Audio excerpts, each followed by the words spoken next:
SeedPhraseDaily. We got another episode. We got a very special guest today. If you haven't heard the name, you probably will very soon. Luke Belmar. I'm not going to do too much intros. I want to get right into it. Luke.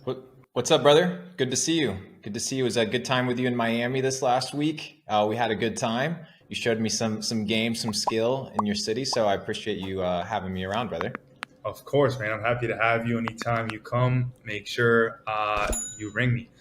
I want to come right into it, bro. Capital Club has been something that is just flowing all over the place. People I know, people I don't know. All I've been hearing about is Capital Club. What is this about, bro? Talk to me. All right. Well, Capital Club was the inception of Capital Club goes back to about 2020, prior to the whole DeFi boom. I was in my bed. So I was like, I need a ton of stuff for my entrepreneurial journey. I have a background in e-commerce. I was like, I need a dev. I need to figure out somebody to code my bot. I was like, I have no place that I can go to as an entrepreneur where I can get like everything that I need. So I was like, fuck it. In my bed, I launched Capital Club, and the vision was very simple because it's something that I wanted and something that I needed. And Capital Club is becoming the largest decentralized entrepreneurial network on planet Earth focused on creating, multiplying, and preserving wealth.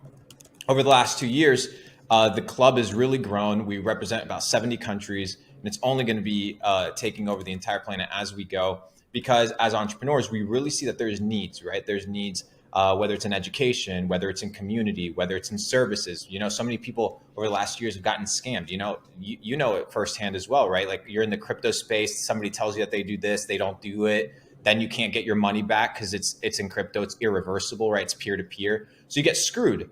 So I was like, what if we create an ecosystem where people can develop their entrepreneurial abilities and really become winners?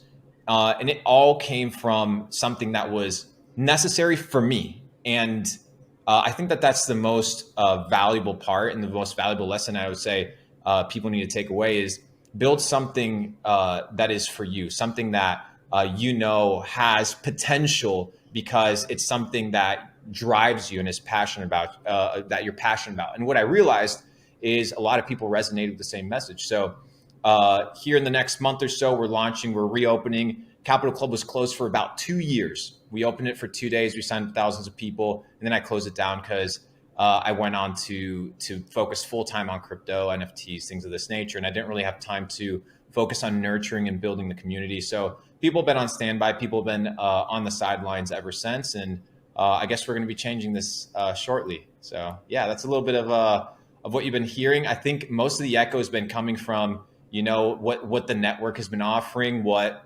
the connections, the plays, the resources, the insider information that it provides. We talked about Luna. We shorted Luna when it was $102. I made that call publicly on Instagram, which was a Capital Club call. And I made $2.9 million on that short, right? That short was about a week long.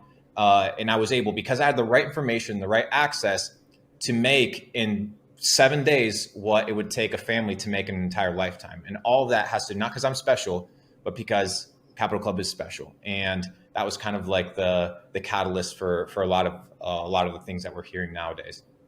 It's funny you say that because, the echo, I'm going to tell you a funny short story. So I moved into this new building that I'm living in here in Miami about like 7.5, 8 months ago. And when I first moved in, I ran into my neighbors, my next door neighbors, which I talk about a lot on the podcast somehow. They both do e-commerce. So they came from the Nets Discord. And one of them is actually in Capital Club, or what was previously Capital Club. And he used to tell me like, hey, there's this guy named Luke Belmar, and he's put this short out and I've made X amount of money on it, and you have to know. And that was my first reaction, obviously, or my first time hearing about you, Luke. And from there, the name's kind of stuck in my head. And somehow, anytime I go around, like obviously we have a similar network in a sense between entrepreneurship, crypto, and the people we associate with. Your name kept coming up, and then now here we are, which is, we've heard great things. So I'm really excited to dive deeper into this now. Yeah, me too. I want to back up a little bit. So Luke, I think you're a very interesting guy. You have opinions, you have a certain worldview that captivates people, it inspires people. And I think when we have worldviews like that are so strong, they have to come from somewhere, right? So I want to back up. I want to know a little bit more about you. How did you become so successful in e-commerce, in crypto, in NFTs?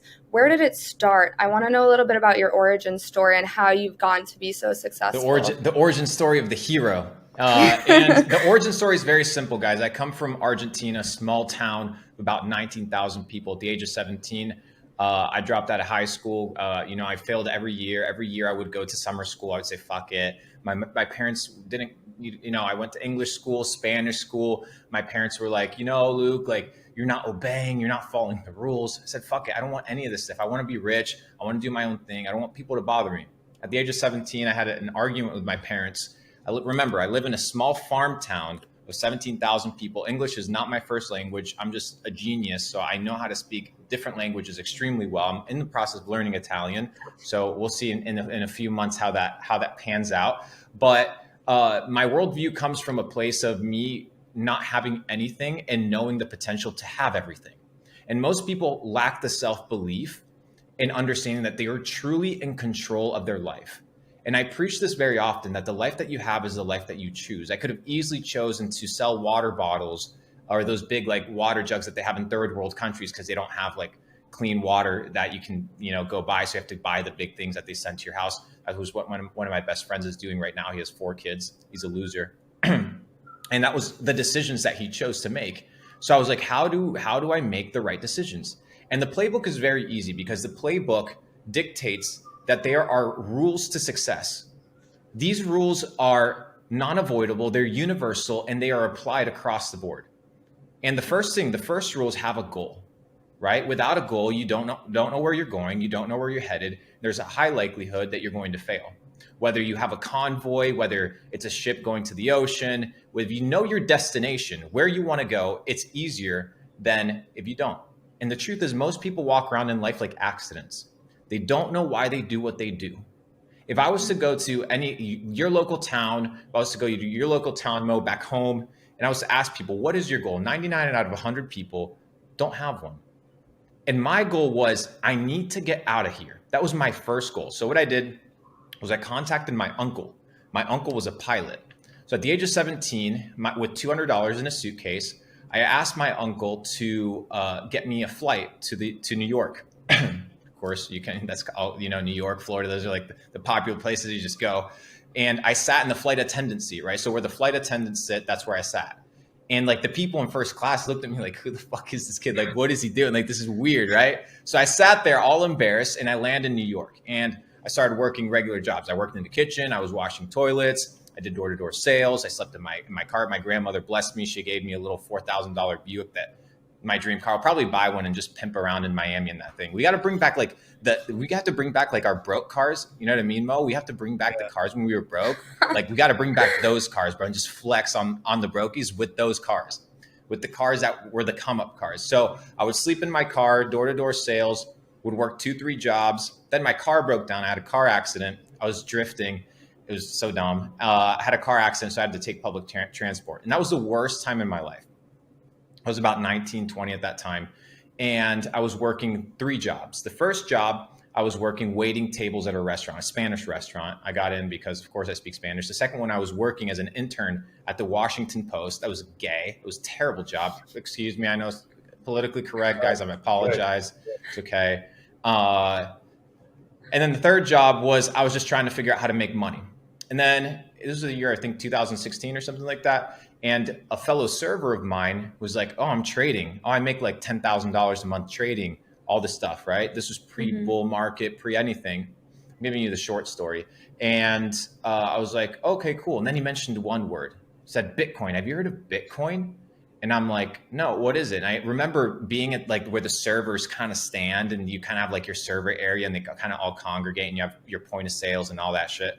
And he showed it to me and it was $400. I was like, damn, that's expensive. And Tesla at the time was like 250 or 200, something like that. So I was like, okay, let me get a Robinhood account before Robinhood was popular. I bought like a ton of stock trading books. I read them on my way to work. I was in the metro I was in the bus for about an hour and a half. Then I took the metro 30 minutes. I was living in Washington, D.C. at that time. So it was a really long commute from really far back in Arlington. and I would just consume that content. As I would make my money in the tips, right? I would get that cash that same day. I would go to Wells Fargo, I would deposit it, and I would buy stuff. So that same day, the money that I made, I would deposit. And it was deposited into two things. One, it was Bitcoin. And then the second thing was deposited was my ad spend for my e-commerce, because I was learning e-commerce. So the tip that I would make that day didn't go to anything except those two things. It was investing, right? I was buying Bitcoin. I didn't know what the fuck it was. I was just like, okay, like I'm just going to buy it, whatever. Like, let me figure it out. And then the ad spend that we had, it was me and my brother. The ad spend that we had for the next day was the tips that we would make the day before. So we would run like our little e-commerce products, all that stuff. That was our come up. And then 2017 was the first bull run. And then that first bull run, I learned something. Never listen to the majority of people because they don't know what the fuck they're talking about. And I was the one that listened to the majority, and I 30x'd my portfolio at that time. I think it was worth like 300,000. Remember, I'm like broke, right? I'm broke. And it goes up to 300,000. I pull out a loan. I remember I go to Wells Fargo. I'm excited. This is at the top of the bull run, right? When XRP was $3.50. Mm-hmm. And I get a loan for $15,000. I put it in. A week later, boom, everything tanks. I lose everything. I'm left with $1,000. I'm like, fuck, okay. Okay, what do I do now? That's my portfolio. I'm making e-commerce money. I'm doing these things. But I was like, bro, what did I learn?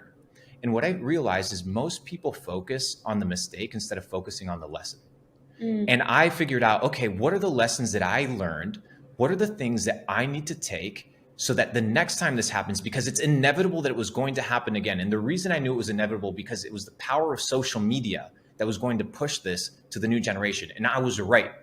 So for the next 2 years, I did multiple 8 figures in e-commerce. Shout out to Steve and Evan Tan. They really inspired me. We're now business partners in Capital Club. Now the sensei and the mentor have kind of united for the global takeover.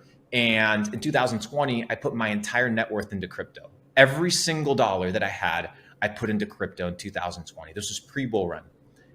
Everybody was like, no, dude, this is a terrible idea. This was when the entire thing was collapsing. I remember I was smoking a joint. I don't no longer smoke. Shout out to Mo. Mo's a straight arrow dude. I like him for that. I appreciate that.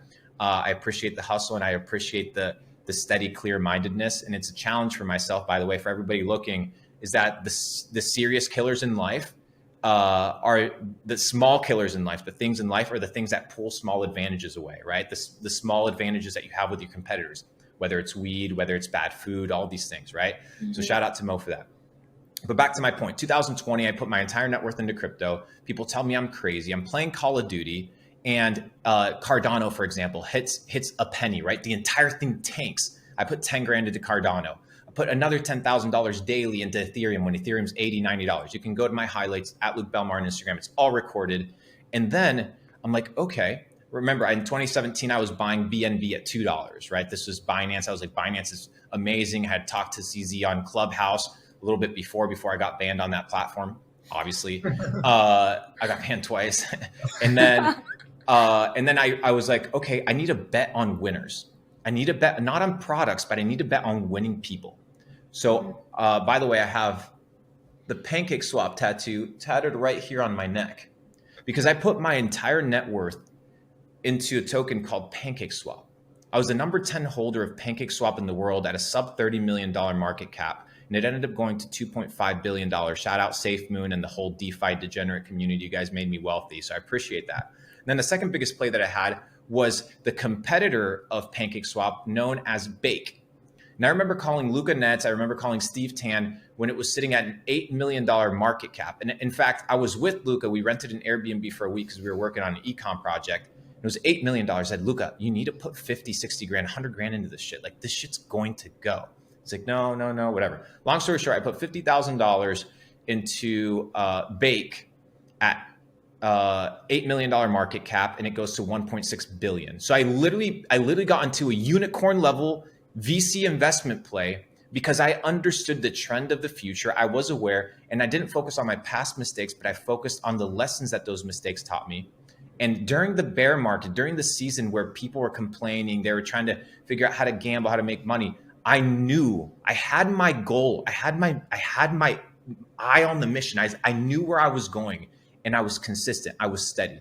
I wasn't perfect, but I was consistent. I was steady, and because I knew my destination. And the big takeaway for me, and this is kind of how I'm going to polish and continue refining, whether it's Capital Club or other endeavors in life, or even personal development, whether it's your physique, whether it's your health, you need to know where you want to go. Mm-hmm. You have to know where you want to go. And if you don't know where you're going to go, just stop, dude. Just like fucking stop for a second.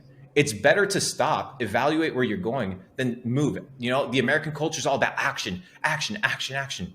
But most people aren't putting out actions. They're not proactive. They are reactive, right? They react to the situations that come to them instead of creating the circumstances in life that they want to see happen. So that's a little brief come up story. And from there, kind of the whole thing kind of emerged. So yeah. I got a question here that came. So I can relate to a lot of the stuff you said for the simple reason that I also immigrated from a third world country, right? And we all did. Yeah, we all did here. So at least for me as a guy, right? I think I can relate more because you understand, the struggle, the sacrifice, and the journey to get to where you are as a man. This is a question that I think a lot of people ask, and I'm going to ask you the question, which is, do you think in order to be successful, right, in order to learn some of the lessons that you now have, you have to go through in certain struggles in life in order to get to this point, or can you get to it without suffering? Well, let's define success. I think in these topics, and it's really important for us to define what we mean by success. So I'll give you my definition for success. My definition for success is a wealthy life. And by wealth, I mean a life that is full of abundance, right? You can have a lot of money, but it doesn't mean you have a life full of abundance if nobody likes you. You can have a ton of family and people that like you, but if you have no money, you lack abundance, right? You can have the money, the family, but no health, you lack abundance. You can have family, but no spirituality, you lack abundance. So for me, the definition of success is wealth, true wealth. And what I say is the wealthiest man is the one that wakes up with the least pressure on his chest. The one man that when he wakes up, life is good. That doesn't mean having a ton of money. That doesn't mean, it just means life is good. How many people, Mo, do we know that are rich as fuck, that have to take antidepressants, that can't sleep at night, that can't live with themselves? Yep. Broken marriages, children fucking hate them. Dude, that's not the definition of success. Success is a life full of abundance. And that's what Capital Club is about. That's what we preach, right? It's a focus on creating, multiplying, and preserving wealth. And it's three different quadrants. And wherever you are in life, you're in one of the three places. You're either creating wealth, situations of wealth, you're multiplying that wealth, or you're preserving it. And in crypto, we saw it, right? It was the multiplication was really fast, but then a lot of people didn't know how to preserve, right? Yep. So because the mindset needs to be different. Your mind needs to change, whether you're making, whether you're multiplying, or whether you're preserving. You need to be taught different ways of thinking. And based on that definition, I think, yes, I think it's easier to accomplish success or achieve a status of success. But success is every day. Success must be earned on the daily basis. You don't just become successful and stay successful, right? So success to me is a lifestyle. So yes, I think people have to go through lessons, but I don't think it's limited to, my story that just applies to myself. And that's my definition of success. And for somebody else, it could be something else, right? Like there's people out there like, I don't fucking care about people. So, okay, rule out the idea of being loved. Some people don't care to be loved. So maybe that's not for you. But for me, you have to encounter certain things in life that are going to give you perspective. And perspective is giving you a worldview that allows you to perceive the world in a way that lets you look at something and be like, okay, that's success. And the reason I say this is if you're born with $1 billion in the bank account and you have all the palaces in the world, you get all the girls, all these things mean nothing to you. They hold no value. They mean nothing. Why? Because they were given to you. But as a man, right, conquest, the idea of conquering something, and the idea of conquering something exterior isn't the exterior conquest that matters. It's the internal conquest that must take place in order for the exterior conquest to be valuable. And it's not how other people perceive you that's the conquest. It's how you perceive yourself. When you look at yourself in the mirror and you say, good job, you made it. And that's kind of like my perception. So if you come from the slums, the come up story is beautiful. The come up story is what keeps you going. And then making sure that you don't go back to the slum, making sure you don't go back to the hood. Like that's the worst thing that could ever happen to you is when you taste it and then you let go of the pedal, like you let go of the gas. That's the worst thing that could ever happen to, bro. You do not want to be that guy. And you know, we see it all the time. We see it with athletes. We see it with rappers. You know, Kodak Black just got arrested again for like sex trafficking, who knows what. I'm like, dude, you had it there, but you had no goal, right? You were swayed left and right. You were swayed by your peers, your emotions, your inability to see the opportunity that you had at hand. And he turned what could have been success into ultimate failure. So yeah, those are my thoughts regarding that, brother. Yeah, I think you bring up something important, and that's perception. And you're pointing to your mind when you're talking about that. It starts with your mentality, right? Your lifestyle comes after your mentality. Wealth comes after you fix your mental. So for our viewers, for people who don't come from money and they want to change their mindset, they want to be of an abundance mindset, I'm wondering, are there any books, are there any people that have inspired you and changed your mindset, shifted your worldview that you could share with other people that they could start learning as well? Yes. And I'm going to break it down into one sentence because I can give you books, I can give you all these things, but people don't read that shit. So I'm going to give you one single principle, and it's a universal law. It's the Newton's third law. And it's the law that states that for every action, there's an equal and opposite reaction, right? That for everything that you put out, there's going to be an equal return of that which you put out. So if you want to go to the gym and you have a goal of the body that you want, you're going to receive in return to the effort that you put in. So what does this tell us? That if you want something in life, you must be willing to sacrifice an equal proportion to that which you want. And if you live by that principle, that's all you need. You don't need anything else because you know that if you sow something, you will reap in the same level of that which you sowed. If you reap a ton of fast food, a ton of fast gratification, porn, drinking all the time, you're going to reap in direct proportion to that which you sowed. And that is a universal law, a transcendental law that if you apply it in your life, now you start looking at things and you're like, whoa, I'm in control.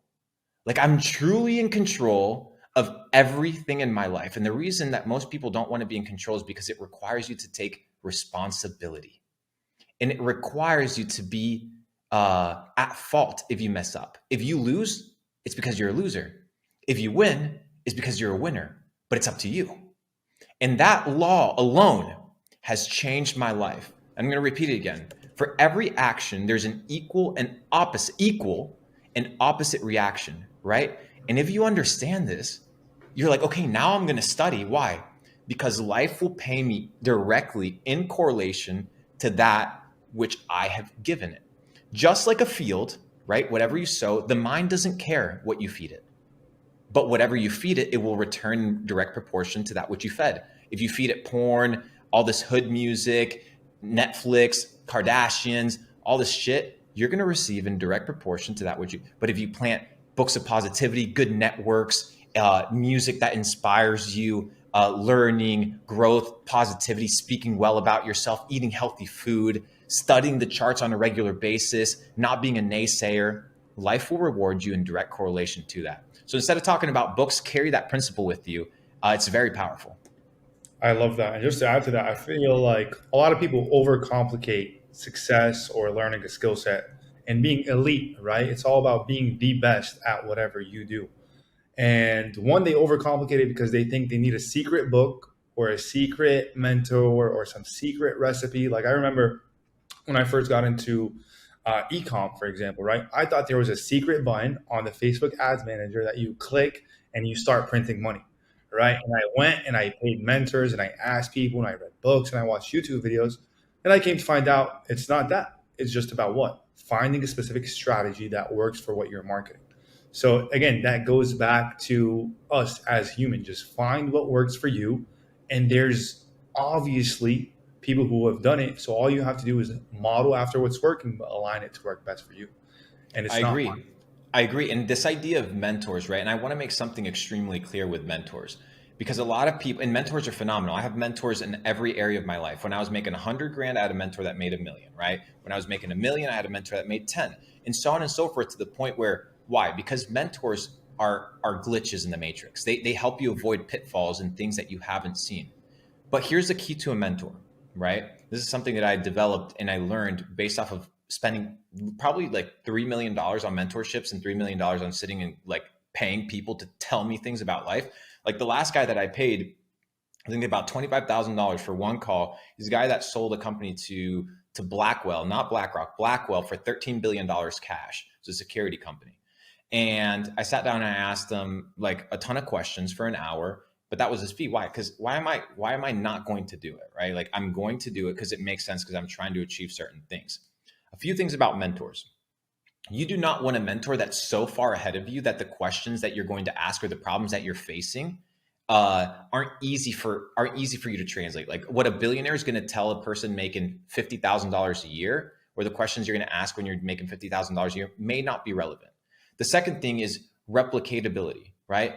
Is what this person is telling you replicatable? A lot of times, what a person tells you is their personal experience and isn't going to necessarily be replicatable. And the second thing is, have they been consistent? Not just a one-time hit, but have they been consistent in their approach to life and their approach to business? If they have consistency, replicability, and then finally the ability that their information actually seeps in and is directly readily applicable to your life, that is the key to a good mentor. Yep. And I tell everybody around me, Paris has heard this before, the person who does the same thing for the longest time always wins. 100%. It's not about doing a little bit. It's not about changing things and following the trend. It's about doing the same thing for the longest time, and you will eventually win. I mean, look at Mr. Beast, bro. Look at Mr. Beast. He's not special. Yeah, he's not. He's not special. And you can tell it's a kid from North Carolina, brother. It's a kid from North, but he became special. He became special because he consistently did what he wanted to do and was good at, and he was focused, what? On the goal. He had the goal. He knew what he wanted. So if you figure out the goal, you find people that can help you get there, it's replicable, and it's a replicable methodology, then you'll be better off than most people in life, for sure. Definitely. So I want to go back to what you said a little bit earlier. You noticed patterns. You learned a lesson the first time the market crashed, and then you noticed patterns. You learned a lesson. You took advantage of that, and that's what's informed you to build up your success as your experiences. So in the market right now, in this climate right now, what have your lessons informed you in terms of strategy in dealing with these all-time lows and dealing with inflation, the macro of what we're dealing with right now? What is informing you in your strategy? That the world operates in cycles. That what's happened before, the collapse of the US economy, the collapse of a global power has happened before. It will continue to happen. And there's a good book that I recommend reading regarding this topic. It's called The Fourth Turning. And just like the seasons, you know, there's 4 seasons. There's the death, there's the growth, there's the rejuvenation, there's the flourishing. Just like there is that in nature, it's the same thing with people. It's the same thing with the cycles of the world. And right now we're going through the fourth turning, and this is going to be a period of pain. It's going to last about 5 to 6 years. People have to brace for this. Most people are not aware. It's called the fourth turning. It all starts in a period of despair, then it goes into a period of wealth, then it goes into a period of comfort, then it goes into a period of discomfort, and then the cycle repeats itself. Right now, we're at the end of the cycle. The cycle lasts anywhere from 80 to 100 years. This has been going on for the last 500, 600 years. Well. Yeah, this has been going on consistently, always and forever. So what you need to understand is identify where you are in the cycle and what other people have done at the exact time of this cycle and previous cycles. And I'll tell you what happened in the last cycle. And it happens at micro levels and it happens at macro levels. So let's talk about micro levels. At a micro level, let's talk about Russia, okay? So we have the Soviet Union collapses. You have a few guys that take over everything. They take over everything, right? It's public, it's publicly owned companies or all these things, private nationalized companies, and they privatize it. These guys get extremely wealthy because they capitalize on the opportunity. There is no bigger opportunity right now if you're making money than what's going to happen, right? The global economy has not finished collapsing. You do not want to be stuck in a ton of NFTs that are super liquid. You do not want to be gambling. You want to be developing skills that are going to allow you to make money, build up massive dry powder, and dry powder means cash reserves, not just in the US dollar, but in other currencies. We'll have that for a second podcast. And then the ability to deploy that into valuable opportunities that are going to flourish in the next cycle. So what are a couple opportunities that I see? Everything that's really pushed right now is everything green and eco-friendly and all this stuff. Whether you agree with it or not, the global powers have dictated that this is the natural course of humanity. Unless you want to go and fight against people worth trillions of dollars, it's up to you. I'm not in the battle to compete with those guys. AI, anything AI, computer related, internet related, is going to continue thriving. I would focus on those two sectors: energy sectors and sectors that have to do with AI and automation and artificial kind of programming. So if you, let's say you're in high school, you don't want know what you want to do, you want to play it safe, you have a job, you want to make some cash, I would focus on those two sectors. If you want to start a business, figure out how your business, doesn't matter what it is, can incorporate those things, or figure out what companies are at the forefront of these cycles, right? And invest into these companies or into these people and into these projects. So that's where I see the massive opportunity lying. And that's where I'm going to be deploying a lot of my capital and my strategy into those spaces, whether I agree with them or not. It doesn't matter what I think, right? What matters is, what is the market telling me? And am I going to play my cards accordingly?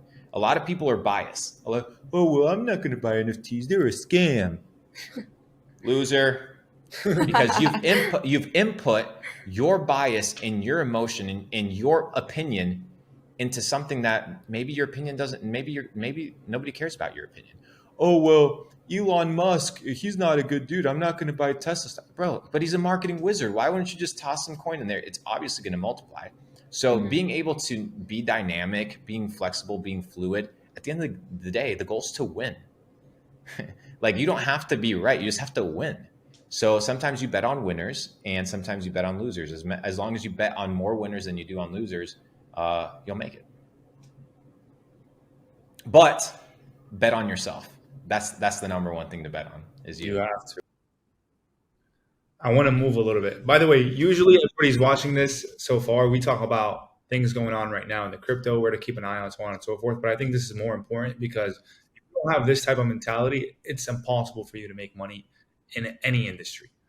So I hope you guys got some. If you're broke of the mind, you're going to be broke of the pocket. Yep. A lot of people want to make money, but they don't want to change. You must become something in order to have that which you want to become, right? And a lot of people made $1 million and lost $1 million because they were never millionaires. Yep, absolutely. Now, let me ask you this, Luke.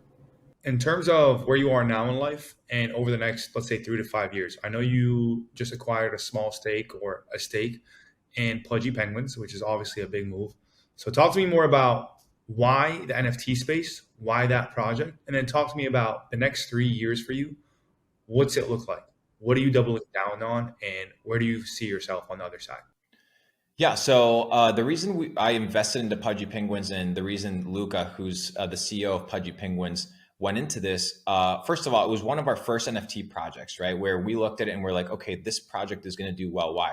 Because at the end of the day, when something's good, you know that it's good. Sometimes it's good by luck. Sometimes it's good because people adopt it. Like, you look at Hello Kitty, it could have easily been a flop, but it was a success, right? And you don't necessarily know why it was a success. It's just a little cat that posts things, whatever. It just worked. Like the bear bricks behind you, they could have easily been a flop. How many collectible toys are out there, but just one caught, right? Whether it was for branding, marketing, they were good at partnerships. It was a canvas that could do collaborations. It just worked. When we saw Pudgy Penguins, we saw an opportunity for massive IP, right? Massive IP acquisition. And this IP is extremely valuable because it transcends NFTs. If your NFTs are only bound to the Web3 experience, let me cut it to you and let me break it down. You're not going to make it. And the reason you're not going to make it, and I'm not talking about like Bored Apes and things like that, I'm talking about the average project, is because the liquidity and the audience isn't there, right? You need to be able, it's a great place to crowdfund, right? It's a great place to start something, But dude, have you been into these Discord servers? Like, these people are ruthless, bro. Like, how are you supposed to build a come up business when everybody's on your throat because the price of your project or of your NFT is going down? Like how are you supposed to build something in a meaningful fashion? So we said, you know what? Instead of building something crazy and having all this pressure on our chest to deliver, let's just buy something that's highly valuable. So I cut Luca a check, help him get investors, help him kind of put together an operations team. That's kind of what I'm really good at. And now he's running the operation. So I just check on a weekly basis as a strategic partner, and he's kind of running the ship regarding this. Now, where do I see the future? I have this theory on Jordan Greenhall. Nobody really knows who that is. A small YouTuber, has about 10,000 followers. He talks about a thesis on tribal formations, right? And as we start focusing on decentralized networks, these decentralized networks are not going to be like Facebook. They're not going to be billion-person networks. They're going to be small communities. What made Facebook valuable was when communities and groups rolled out. And these are the features that people are looking for. Decentralized tribal formation is extremely important.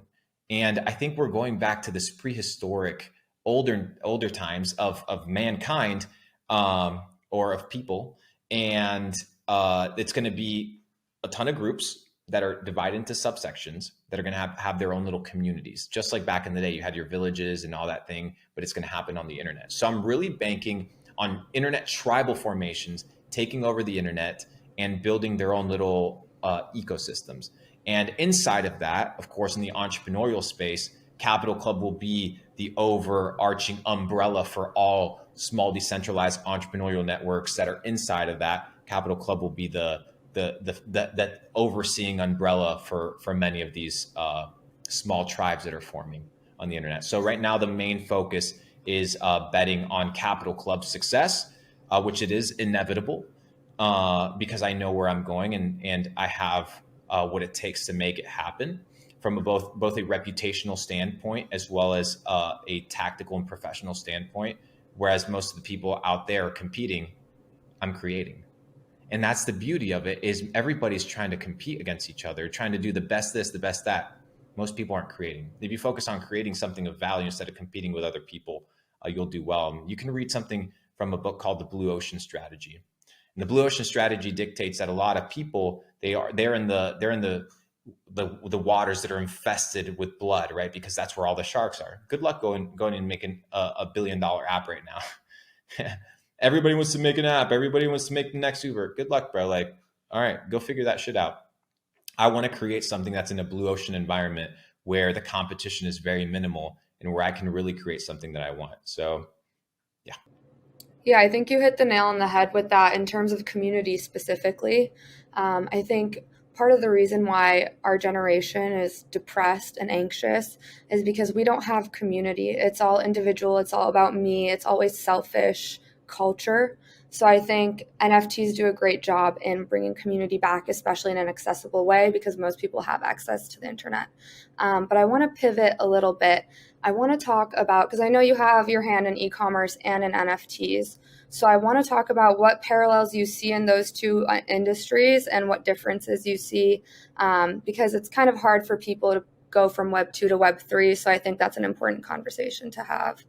Yeah, there's a couple similarities. The big difference is I think there needs to be a restructuring of the mindset of how people view NFTs, right? So people view NFTs as this sort of lifelong commitment between the customer or the community member and the product. That's a false expectation to have, and it's a wrong expectation because these people aren't your slaves. These project owners, they're not your slaves. They're not your bitches for you to tell them, oh, what's the floor price? And if you're not doing anything, right? The beauty about Web3 that Web 2 doesn't offer is that you can actually get involved with these projects. You can actually build the future of these companies. You can actually get involved. You have a stake in the game. With Web 2, you don't have access to that. But if you had an NFT that gave you the ability to dictate whether Twitter is going to roll out a Spaces feature or whether they're not going to, that's where the value comes. Now, I see a lot of people like this. Oh, why is my NFT not going up? You don't even have the courage to promote it. You ain't even talking about your investments. No wonder, bro. You're shitting on your own investments. Like, dude, who does that? Losers, morons. So you have to recalibrate, first of all, how you perceive NFTs. People perceive NFTs the wrong way. They see it as a money-making vehicle instead of seeing it as our way out of the system. It truly is our way out of the system where we can democratize our experiences. And people throw these terms out and they're full of bullshit. They're full of shit. They don't truly understand that this is a life-changing technology if it's implemented in a way where you can eliminate greed out of the equation. Now, it's very difficult to eliminate greed out of the equation when it's all transactional, right? When the transaction is monetary. So I think the person that can figure out how to get rid of the transactional factor of NFTs where you owe nobody anything. A good example is Neo Tokyo, right? The Alex Becker's initial collection, he just made people do a ton of shit, and then he got really rich on the process, and then he did a second mint and stuff like that, and people still gave him shit, but the guy made it for free. So he pushed his own stuff, he promoted it, everybody was talking about it, and he did well, but he owes nobody anything, right? At any moment it could be like, see ya, deuces, I'm out, or he could keep it running. But that's the beauty of it, right? So having a fine balance between, minting a $20 million project, okay, bro, like you gotta do something. Whereas somebody does a $500,000 project, dude, you understand how quick 500K goes in an NFT project? That shit is gone tomorrow, like that, with these gas fees and having to pay these overpriced VAs and these Discord mods. Your company's gone instantly. You're liquid, you're out the door. And I think we need to recalibrate because a lot of creators aren't coming in because of the fear of backlash that they're receiving from the community, which is absolutely disgusting, that you wouldn't receive anywhere else. You wouldn't receive that in Web 2 because the relationship with the customer is very different. So if you want to be an owner of a product and an owner of a brand, you can't shit on it the same way because you wouldn't do it with a Web 2 product. You would just ask for what? A refund. But in this case, the commerce relationship is different because it's based on trust, it's based on equanimity, and it's based on a mutual relationship. Now, of course, you have a lot of players that come in, they scam and do other things. But guys, it's the Wild West. What do you think was happening in California 100 years ago? You want freedom? You don't want the government to be involved? You don't want the SEC to get involved? But at the same time, guess what? It comes at a cost. It comes at a cost of being more careful. It comes at a cost of being a more educated consumer. And at the end of the day, the reason most of you guys are getting screwed is because you're gambling. You're gambling, bro. Like, you don't know what you're doing. You don't know why you're doing it. You just want to make money. And if the only intention to be here is to make money, then you don't have much to offer, much to receive in return. Now, there's a really cool car company, and I don't want to say what it is because it's private, but they are implementing NFT technology into their vehicles, which is really, really interesting. And the tech that they're implementing is basically an immutable Carfax, right? Where how many times you've opened the car door, how many times the car has been filled up with gas, how many miles does it truly have, how many times have you sat in the car? All these things form an immutable, unchangeable NFT of the vehicle that can't be changed. That to me is revolutionary, right? Because, here in America, you have Carfax. Yeah, but what about Pakistan?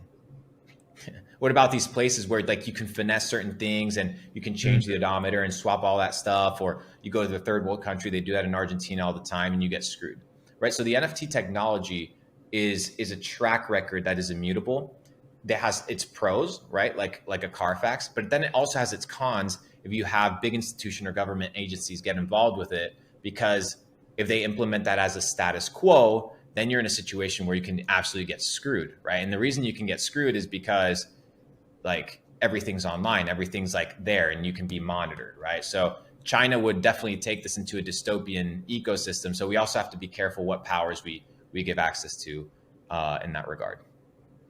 So that's kind of how I see it. With regards to your correlation between Web 2, not just e-commerce, but Web 3 is, you have your pros, you have your cons, and those are a couple of them that I've personally witnessed myself, both in the space as a consumer, both in the space as a creator, on both sides, right?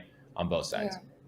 Yeah, I think a con that I think about a lot is how slow blockchain technology can be right now.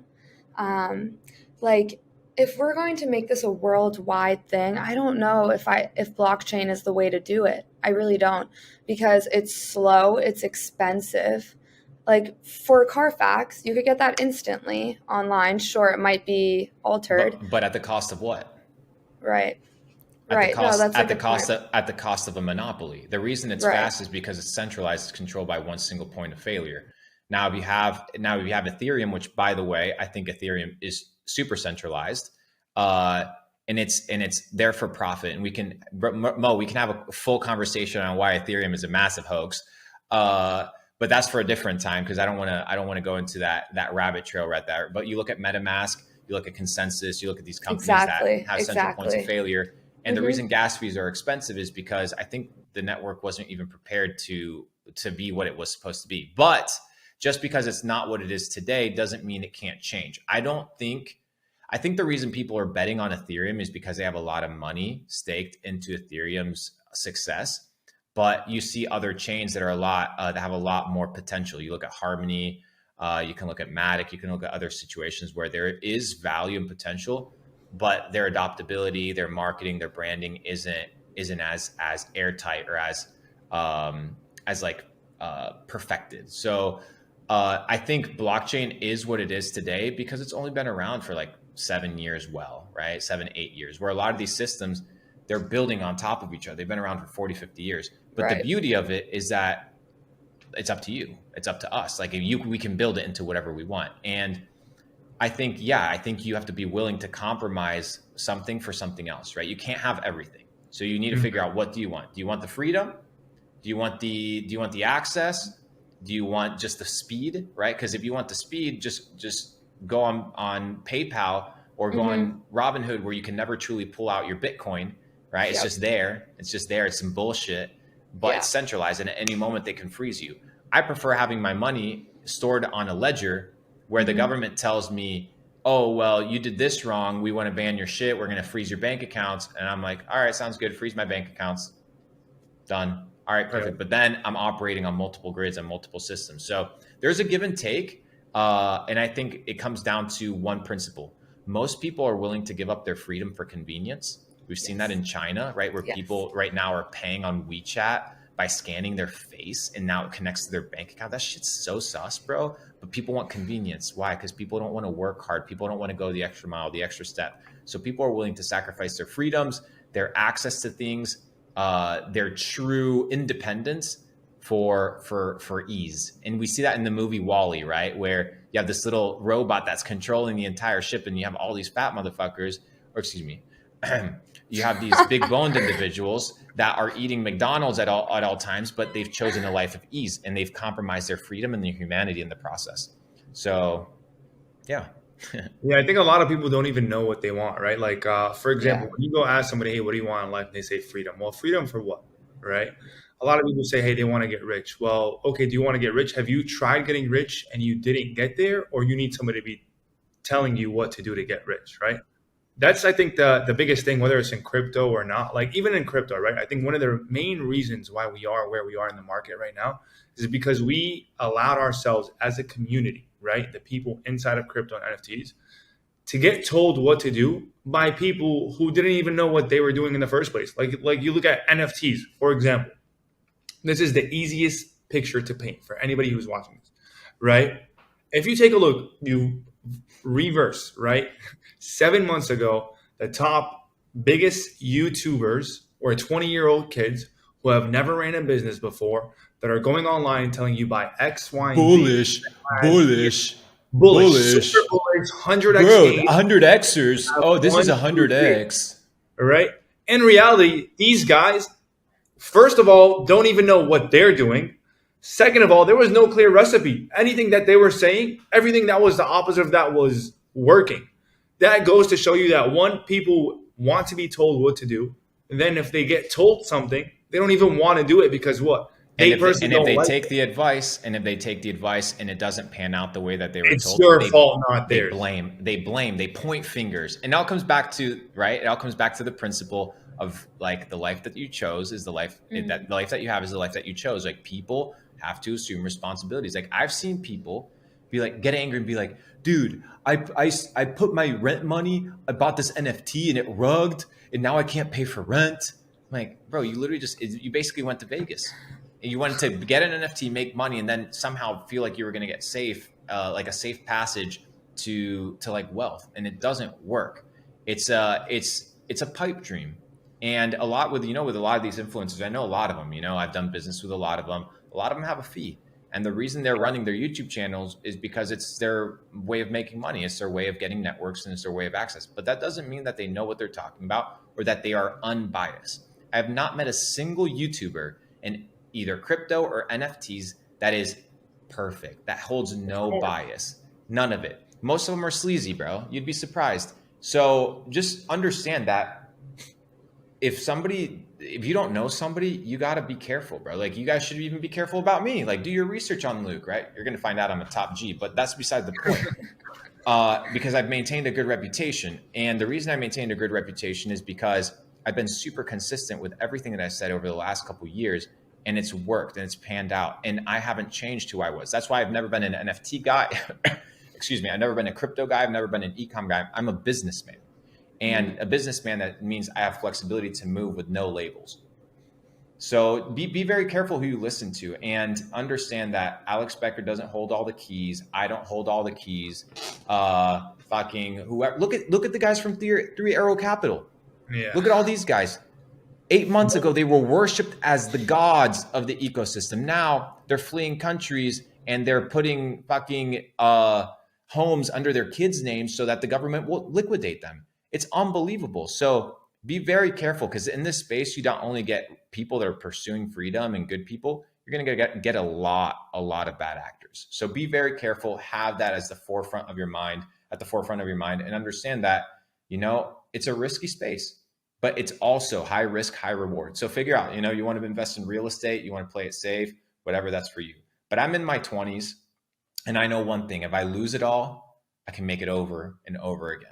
And most people aren't willing to lose and aren't willing to bet on themselves, because when they evaluate their life on a personal level, they can't really bet on themselves and be like, okay, I have a high chance of winning, because they haven't developed themselves in a way where, okay, if you lose everything, you can make it back. Why? Because you're super developed and you trust yourself. Most people don't trust themselves. That's why they have to trust other people.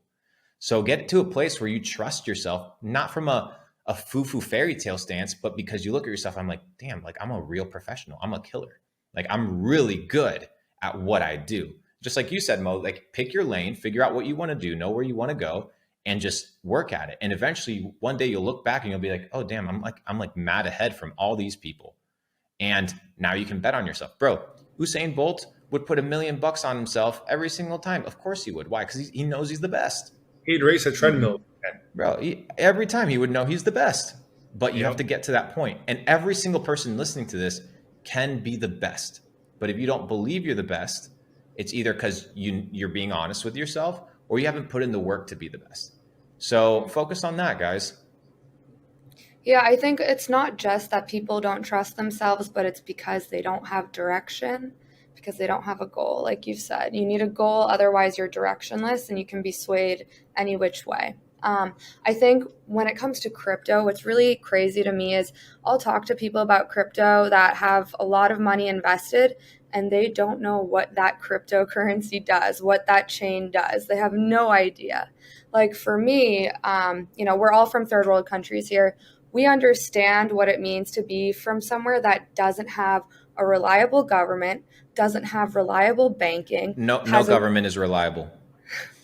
Right. But there's a spectrum, right? Some of them are more stable. Some of them are unstable. Like in Iran and Syria, you have completely unstable governments. In the United States, at least you have 3 branches that can check each other, right? You don't have that in Iran. In Iran, our currency is worth shit right now. Like, you might as well wipe your ass with it, because no one can buy anything with our currency. We have hyperinflation. And that's why I was attracted to Bitcoin, because there's a problem with fiat. Fiat is the problem. Bitcoin at least tries to solve it. It's not something that you can build upon. It's not something that's meant to be built upon. It's meant to do one thing, and that's fix the problem of money. And that's why I like it. So my question for you is, what do you have long-term conviction in, or what crypto should people be studying that you would recommend someone to look into? Look into, not buy. Go for it. Not buy, research. Yeah. I can give financial advice. I'm a financial advisor. I'm not a financial. I don't know. What does it take to be a financial advisor? You need to be a certified CPA or I some think you have to bullshit? go to college and have a certification. All right. Sue me. Anyways, I do not believe Bitcoin wins. The reason I don't believe Bitcoin wins is all that Bitcoin did was show the problem. And the reason people believe in it is because it showcased the problem, but I don't think it wins because it's highly manipulated. When Bitcoin in 2019, 2020, when the Black Swan event of COVID happened, dude, that Bitcoin was like 300, the entire market cap of crypto was like 250 million or 250 billion or something like that. Super lows, 250 billion, 300 billion market cap. Do you know companies like BlackRock that have $13 trillion of assets under management? Do you know that the US government could come and swipe that shit and buy all of it tomorrow? It is not a threat to the system. All it's done is help people realize that something is broken with the system. So why is fiat a problem? Fiat is a problem because of fractional reserve banking. It's a problem because the people that print the money are the same people that make the rules, and they make the rules for them never to lose and for you to always lose. They win, you lose. It's written. It's the rules of the game. What crypto is giving you access to is to break out of the middleman, right? And that's kind of the entire infrastructure. That's why I love the idea of Bitcoin. I just don't love Bitcoin in and of itself because we're at the top of the S curve with Bitcoin. Guys, this shit's been around for 13 years. It's not new. Like it is not new, right? It's not new. It's 2022. It's lower than it was, or barely higher than it was in 2020. So this idea that Bitcoin is going to make you rich, it's going to $1 million. Okay, what's $1 million? A 50x? What is that? What's a 50x? By the time it hits their $1 million, is going to give you the same buying power as $500,000 or and even it was $1 million, bro. Even it was a 50x, and you make $50 million. The opportunity in other cryptos and other investment portfolios is better, if not exceeds it at massive proportion. I do not like Bitcoin because I know the people. So I live in Puerto Rico, right? And the reason I live in Puerto Rico is because I don't have to pay for capital gains. And I moved here because I got extremely rich in crypto, and it just made sense for me not to give Uncle Sam any of it because Uncle Sam didn't take the risk that I took. I have met the richest person in crypto. This was confirmed by John McAfee before he was killed. It's a guy named Brock Pierce. Brock Pierce is the co-founder of Tether, right? And one of the founders of EOS. Now that rugged project that nobody ever but they raised $4 billion in an ICO. This guy's he has to be the richest guy in crypto at this point, maybe worth 50 billion, maybe more, in liquid crypto. So when I look at that and I look at the players that are playing this game, I have friends in the Cayman Islands that, they own hundreds of thousands of Bitcoin, and there's a couple million in circulation. I'm like, bro, this game is so rigged. These guys sell that shit. They tank the entire market. All the noobs get out. They buy up more. It's a game of washing out the newbies, just like the stock market is. It's all the same. So how I view Bitcoin right now and crypto specifically is it's a vehicle to make a ton of money. It's a vehicle to, bro, look at all the kids that just got extremely rich on NFTs that either launched legit projects or fake projects. It doesn't matter. They didn't have to go open up a business, a Kickstarter, an LLC, even though you should do all these things if you're making money, but they didn't have to, right? The kid from Uganda could upload an NFT and make $500 that would change his month, right? And that's the beauty, right? It facilitates, we're talking about Iran, we're talking about countries like this. Blockchain offers and democratizes opportunity, and it democratizes talent. So if you become a crazy good coder, right, a Solidity dev, and you're out of, Nigeria, or you're out of, the Soviet Union, or Russia, it's basically the Soviet Union, same thing, or Norway, or any of these places, right? You still have the ability to make it, and you can make it well. Why? Because it's up to you. You can develop the skill set and you'll get hired, right? You'll get a job, or you can code your own project and do extremely well. But in the traditional world, if you're living in one of those countries and the US is the land of opportunity where you're going to get paid a ton of money, You have to jump through loopholes, visa, green card. I need approval from the government to get out. I need a passport. I need this. I need that to get out. I need a flight. All these things that a person had to do, like our ancestors, like our forefathers, they would have to get on a fucking ship, get on a ship, go across the entire Atlantic, land here, sit in a warehouse for 4 days post World War II, wait till they got their little visas approved, and then they would have to work at the local grocery store to try and make it out so that one day their kids with college degrees could actually become something in life. And with crypto, that no longer is the case. It's democratized talent. It's democratized potential. And the winners are the people that actually dedicate themselves and spend a lot of time studying and becoming really good. And if you become really, really good, there's very little competition in this space. And that's why I love crypto, is because the competition is very minuscule. There's so many noobs. Most of these people are just dumb, right? And they're dumb. They don't know what they're doing. And if you look at it and you're like, I just have to become more intelligent, more dedicated, more focused, work harder, build better relationships, I can get out. And I think crypto and e-commerce are the easiest ways out. And the reason I say it is because out of my experience, I've witnessed it, right? I've witnessed it firsthand. A kid that comes from a third world country, from a 19,000 person village, because that's what it was, to becoming a multimillionaire in his mid 20s, and now building the largest decentralized entrepreneurial network on planet Earth. So it's possible. I agree. And I think that's a great place to wrap it up. I think this was a great fucking episode full of heat. We'll call it episode 1 in the Capital Club trilogy here. I like it. I like it. I like the trilogy. Next time we should definitely talk about the Federal Reserve, the banking system, why a lot of this stuff is skewed. And then, we talk about the destabilization of currencies and all of these things are man-made, right? Whether it's the currency or the destabilization of such. But thank you guys for having me. It's been a pleasure. I look forward to seeing the success of SeedPhrase, and I'm here for their journey. Mo, thank you, brother. Parissa, thank you so much. Thank you for coming on. It was great. That was awesome.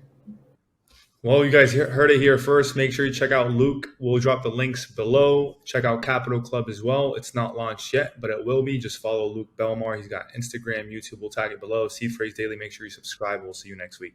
Peace out. Peace.